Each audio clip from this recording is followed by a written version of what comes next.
if there was any sanity at all in the Democrat Party, they would be talking about nominating Joe Manchin to be their presidential candidate in 2024. Instead, Joe Manchin, if he runs for re-election in West Virginia, which Donald Trump won by almost 40 points, is either going to have to run as a Republican or an independent. Democrats are going to kick him to the curb. It doesn't matter that he was right about everything economically. He went against the party, and that is unacceptable. But this is a big win for America. Thankfully, he will not allow Joe Biden's agenda to get passed.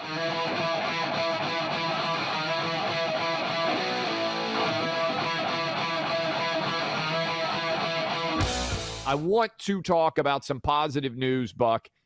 Joe Manchin, the most sane Democrat in the country. Joe Manchin has been right about inflation. He shot down Build Back Better last year, right before Christmas. He also has now decided, according to multiple reports, that he will not support any tax increases and also will not endorse any of the climate change provisions that Democrats were trying to get him to endorse. As a result, Joe Biden's agenda as president of the United States is effectively over. The Senate is going to go into recess on July 31st, I believe. That means the midterms then come up. Republicans are going to take the House, and that will mean that really nothing gets passed. If you're out there and you're a small business owner, there will be no tax increases. The Trump tax cuts will remain in effect from 2017 all the way to 2025. Maybe more tax cuts if Republicans can win the House, the Senate, and the White House in 2024. But, Buck Sexton, if there was any sanity at all in the Democrat Party, they would be talking about nominating Joe Manchin to be their presidential candidate in 2024. Instead, Joe Manchin, if he runs for re-election in West Virginia, which Donald Trump won by almost 40 points, is either going to have to run as a Republican or an independent. Democrats are going to kick him to the curb. It doesn't matter that he was right about everything economically. He went against the party, and that is unacceptable. But this is a big win for America. Thankfully, he will not allow Joe Biden's agenda to get passed. Yeah, well, to your initial statement, though, Joe Manchin's nowhere near crazy enough for the Democrat Party. That's right. They're not going to – he wouldn't get the nomination in a million years. I mean, honestly, you and I are about as likely to get the nomination as Joe Manchin from West Virginia, and that's for a lot of reasons. The money in the Democrat Party comes from New York, the D.C. area, and California. Everybody's paying for Stacey Abrams' campaign right now in Georgia. That's exactly right. Stacey Abrams, for everyone who's watching that Georgia gubernatorial race, she is an outside-funded governor. Yep.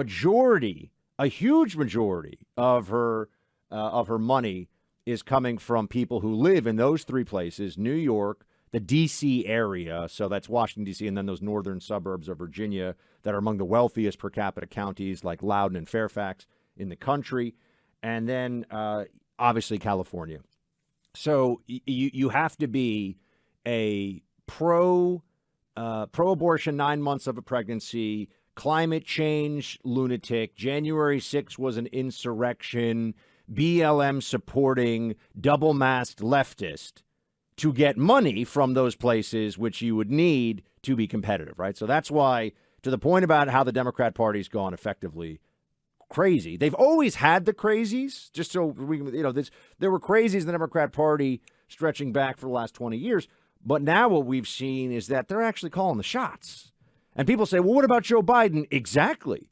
Joe Biden is the candidate that we said he would be from the very beginning of his campaign, which is the Trojan horse, which is the guy who presents one idea of what the Biden White House will be. But you look at the advisors and the agenda and the policies and the things that he's done, and you have effectively the same president you would have if you had a president AOC in terms of who's around. I mean, maybe that would be a little crazier, but it's certainly trending in that direction. Joe Manchin has this very straightforward approach. One, I think he wants to keep his job. He doesn't want, why go along? The Democrats are the ones who are about to get crushed. He's the guy who looks smart. He's going to be ripping around in his Maserati. He drives a Maserati. I do, and he lives on a boat in the Potomac River. Look, he's living it up, buddy. I respect Manchin's unabashed redneckdom as somebody who grew up in a red state, surrounded by a lot of rednecks. Owning a sports car and living on a houseboat is like West Virginia royalty, country roads, baby. This is the first time I ever saw that was actually Don Johnson as Crockett in Miami Vice. Remember, he was a cop who lived on a houseboat who drove a Ferrari. I didn't even think about it. Basically, that is Manchin is Don Johnson down in except living in West Virginia as opposed to Miami. They both got good hair too. But the point here, I was noticing that the other day. He does have great hair for a man of his age. I mean, if he's listening right now, he's getting a lot of love on the Clay and Buck show. So we got to keep his feet to the fire, though. Make sure he doesn't cave, Clay. I'm worried here that I shouldn't say worried. It's not over till it's over, right? I mean, it looks like right now it's a done deal, and I know the schedule means that it's going to be coming upon us very quickly. But I do think there's some desperation in the Democrat camp over this. When Manchin on Wednesday said that, look, it's pretty straightforward. We should be cautious in this moment heading into a recession where everyone's paying sky-high prices for gas, where inflation's over 9%. Maybe now's not the time to be, throwing it against the wall to see what happens. Basically, everyone should be very cautious of what we're doing and how we're approaching things now and looking at anything that could inflame the inflationary high numbers that we have. How much more straightforward could it be than that? Don't spend a whole bunch more money when you're in a period of high inflation looking at a big recession. He's written several different op-eds over the years, and he's been consistent basically since Joe Biden came into office that he was incredibly worried about the inflationary pressures that additional government spending were going to bring to bear in this country.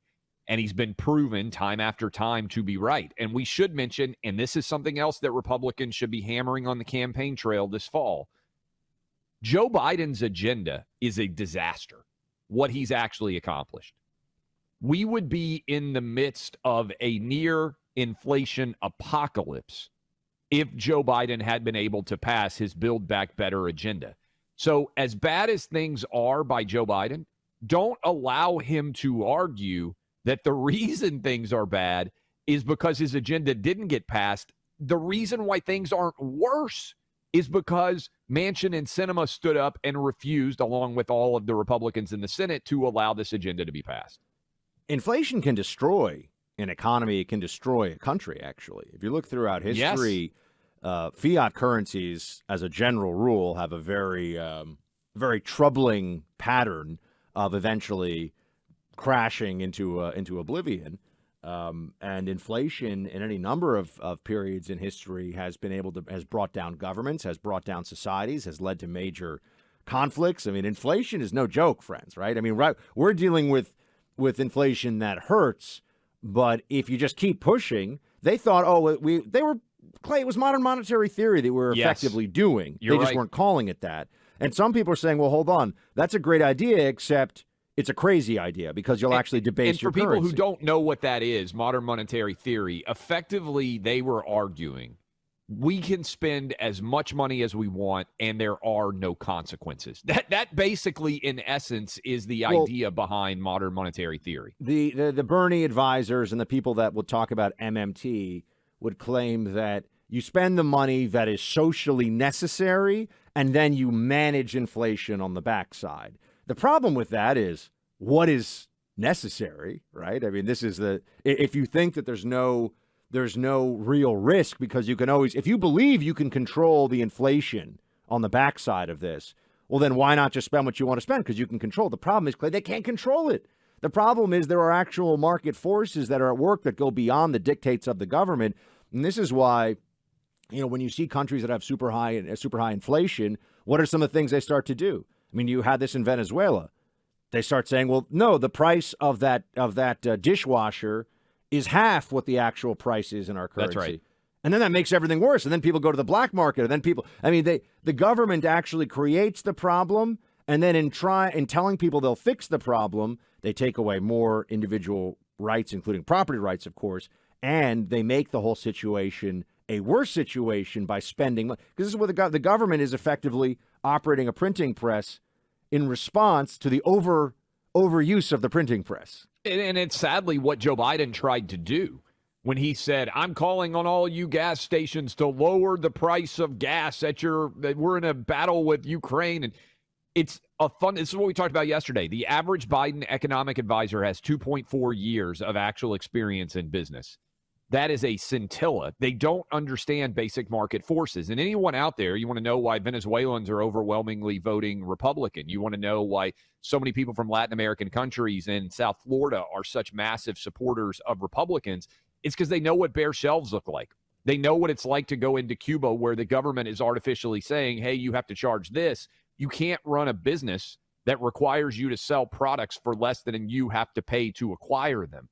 And that is the fundamental failure of understanding basic economics and basic markets. And Joe Manchin, to his credit, unlike almost every other Democrat, seems to understand that. And let's just take a look at this. Venezuela in 2021 had an inflation rate, according to Bloomberg, of 686%, folks. That's not ideal. Yeah. That's not what you want. That's not a good situation. Now, you might be saying, oh, that's Venezuela. But what happened was they started to use social justice principles and socialism in place of looking at the markets and what actually is the functioning of business and how businesses operate. And they completely, a country that was the wealthiest it was, I believe, in the 1990s, the third wealthiest country per capita in the Western Hemisphere. It was the U.S., Canada, Venezuela. Because of in large part because of all the oil. They still have the largest collection of oil, reserves in the world, bigger than Saudi Arabia. So a country, the left hates talking about this. You'll notice very little coverage of Venezuela in the New York Times, Democrat media. They took a country that is sitting on a sea of liquid wealth, literally has black gold reserves coming out of the ground like you can't believe, more so than any other place on the planet. Their inflation rate last year was 686%. Because of why? The morons in charge who are like, money for everybody. We'll just give everybody all the stuff, and we'll set all the prices. And we'll also do a lot of narco trafficking on the side so the people in charge can stay rich. It's crazy. But good news as we roll into the weekend, no tax increases until probably at the earliest 2025. So if you have a small business, if you have a business that you're struggling to keep afloat and dealing with all the increases in prices and everything else that's going on out there, finding workers, then this is at least Washington getting out of the way and not making things worse for you when Joe Biden definitely would have if he had gotten his way.